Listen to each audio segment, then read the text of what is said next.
Senhoras e senhores deputados, de certo que o debate poderá continuar.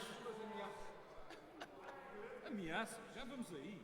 Senhoras e senhores deputados, o PSD teve a oportunidade para limitar o salário dos gestores públicos pelo menos 3 vezes nos últimos 2 meses. Quando da posição parlamentar, o PCP propôs a limitação dos salários dos gestores públicos e o PSD votou contra. Eu estava lá na Comissão de Orçamento e Finanças.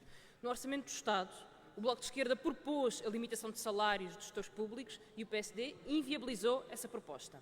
Está neste momento, na especialidade, um projeto do Bloco de Esquerda para limitar salários de gestores públicos, mas infelizmente o PSD parece não ter nenhum interesse nesse processo que neste momento corre na especialidade e que pode alterar as regras dos gestores públicos. E, portanto, senhores deputados, o Bloco de Esquerda é hoje, como foi no passado, contra salários milionários na Caixa ou fora dela. Mas já o PSD, por 3 vezes poderia ter limitado os salários e 3 vezes recusou essa oportunidade para limitar salários dos seus públicos. E por isso nós podemos perguntar o que é que o PSD vem aqui propor. Não foi ao abrigo da lei que agora o PSD propõe que o governo de Pedro Passos Coelho pagou 423 mil euros por ano a Fernando Pinto, que geria a TAP?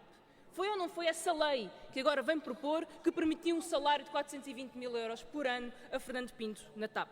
Alguém viu na altura algum deputado do PSD indignado com os mais de 400 mil euros que o gestor de uma empresa que dava prejuízo estava a receber?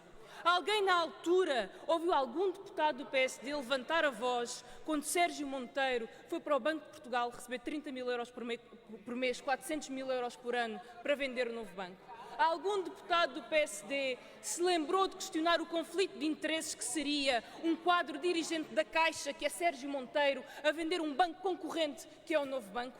Nunca.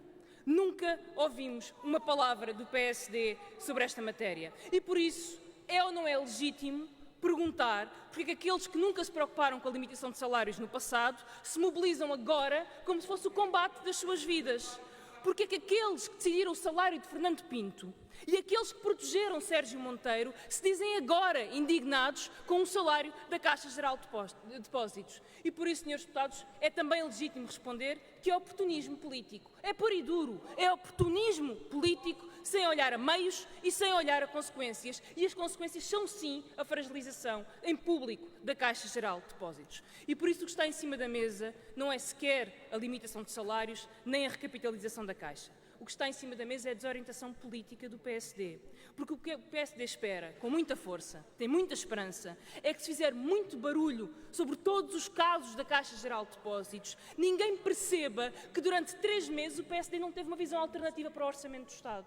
Que durante 3 meses o PSD não teve uma visão alternativa para o país. Que o PSD nem tem uma visão alternativa para aquilo que é o futuro do banco público, do maior banco português, que é a Caixa Geral de Depósitos. E o PSD espera, com muita força, que se não de falar mais nada, a não ser dos casos da Caixa, que ninguém perceba que não há estratégia política no PSD. Senhores deputados, não contem com o Bloco de Esquerda para este exercício. O PSD terá de assumir a sua desorientação política sozinho, sem auxílio de qualquer outro partido. Mas o país pode contar com o Bloco de Esquerda para um debate maior e muito mais importante, que é qual é o papel do banco público, que é um banco sólido e que deve ser uma garantia de apoio à economia, ao emprego e à estabilidade do sistema financeiro português. Preocupa-nos por isso, porque estamos preocupados com o banco público, que o Tribunal de Contas tenha vindo alertar para a falta de controle no passado sobre o funcionamento da Caixa, quando PSD e CDS estavam no governo e tinham tutela da Caixa. Tal como nos preocupa agora que o atual plano de reestruturação não tenha sido alvo do debate sereno e responsável que merecia ao maior banco português. Deve a Caixa mimetizar o setor privado ou deve ser um elemento disciplinador do mercado? Deve a Caixa reduzir balcões ou, pelo contrário, contribuir para a coesão territorial e para o acesso aos serviços bancários? Deve a Caixa privilegiar o crédito à habitação ou o crédito a empresas? Que setores deve a Caixa privilegiar? Deve a Caixa ter uma política decente de renegociação de dívida de famílias sobreendividadas ou deve ser mais um fator de empobrecimento? Que papel deve ter a Caixa nas comunidades portuguesas? Deve a Caixa apoiar a internacionalização de empresas ou a Caixa deve, pelo contrário, focar-se na atividade nacional? Tudo isto são perguntas importantíssimas sobre o futuro da Caixa e que merecem ter um debate muito sério na Assembleia da República. Senhores deputados, a privatização do setor financeiro em Portugal fez-nos perder todo o controle sobre o funcionamento e o desígnio da banca. A Caixa é o que nos resta. A Caixa é o banco que nos resta, é um banco sólido e merece que este debate seja feito com serenidade e com responsabilidade. E é lamentável que o PSD tenha vindo a contribuir para o contrário ao longo de todo este processo.